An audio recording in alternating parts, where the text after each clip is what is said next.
Hi, I'm Jerry Katz. Yesterday I was talking about how something my mother told me helped me to kind of go beyond gratitude and appreciation. And just to summarize it, I was I've had migraine headaches all my life up until around age 32. And at around so one day around age 12, I was suffering a migraine, and I was in bed, and I called out to my mother, who was in the kitchen. I said, "Ma, I need some water. Give me some water, please." And so she brought me some water, and I said, "Thank you." And she shot back at me. She said, "You don't thank your mother. You don't have to thank your mother." And I remembered that all my life, but it was only to a few months ago, really, that I understood what she was saying. Because the mother here is not just my mother, but or all of our mothers. The mother, it's existence. Existence is the mother. You don't have to thank existence for anything. You don't have to show gratitude for all of this,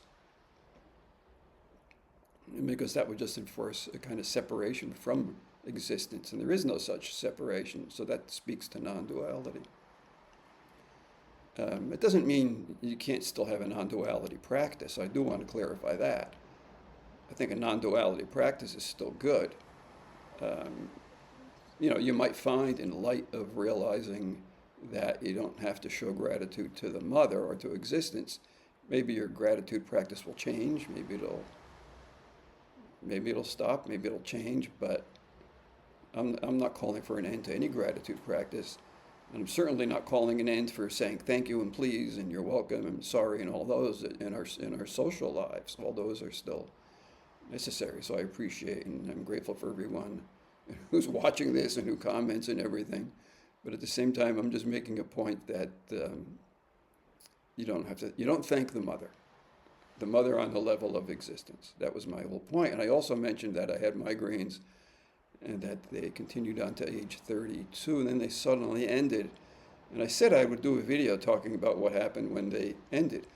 So that's what I'm going to talk about now, and how it ended was that I think it was age 32. I had a really, really bad virus. I was really sick, and I was just in bed. I couldn't move. For several days, I was just like almost dead. I just couldn't move. Um, and by, I don't know, maybe after 3, 4, or 5 days, I'm laying on my back. I'm just gone.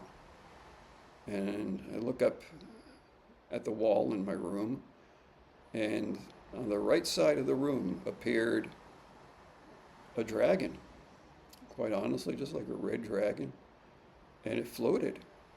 I just watched it floated from the right side of the room to the left. Just watched it, and it disappeared.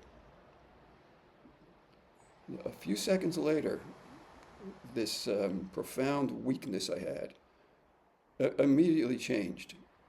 I spontaneously sat up in bed and then sat on the edge of the bed and assumed a very difficult yoga posture, all spontaneously. All spontaneous. I couldn't do it on my own energy. And I sat in that yoga posture, not for very long, maybe a couple of minutes.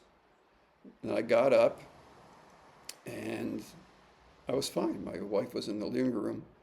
I said, "I'm okay now. I'm fine." And carried on as though I had never had the flu. Happened very suddenly, happened within a couple of minutes. And after that time, I never had a migraine headache again. That was at age 32. I'm 75, so it's been over 40 years. So what happened? I don't know. I don't know what happened. But I think there's a message in here that has to do with non-duality. And it's basically that the intelligence of the universe will play out in your life. Now, some people may say surrender to God or whatever terminology or understanding you have, but there's some kind of intelligence going on. It is you. It can't be separate from you. And it plays out as it plays out. I don't know. I don't know any more about it than you do. But stuff happens. Now, the symbolism of the dragon or dragon energy is something that at one point I was reading about and I was interested in it. But the energy was in the expression. I suddenly got up, assumed a difficult yoga position I couldn't do at times in my greatest strength and flexibility I couldn't do, and got on with my life. So, I mean, I'm a little bit at loss of words. I mean, how do you apply that to non-duality? You can apply it in the way of surrender. So some people talk of one day way of realizing non-duality is to inquire self-inquiry, who am I, and different kinds of inquiries like that. Another way is surrender. And so you can just surrender to the intelligence. You can do both. You don't have to do anything in particular, really, other than try to live the best life that you can. I think that's all. I think that's it. I think that's really the answer. Live the best life that you can. And there is a great intelligence out there. It's expressed itself in different ways in my life. Unasked for, stuff that just comes.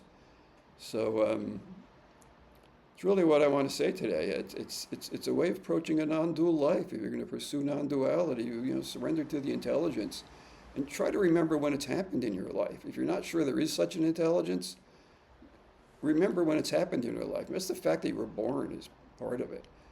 But I'm all in favor of go back to your past, remember times, remember incidences, revisit them, drill down into them, and see what shows up. So that's what I have to say today here from Non-Duality House. Here's a picture of Non-Duality House, kind of catching the sunrise.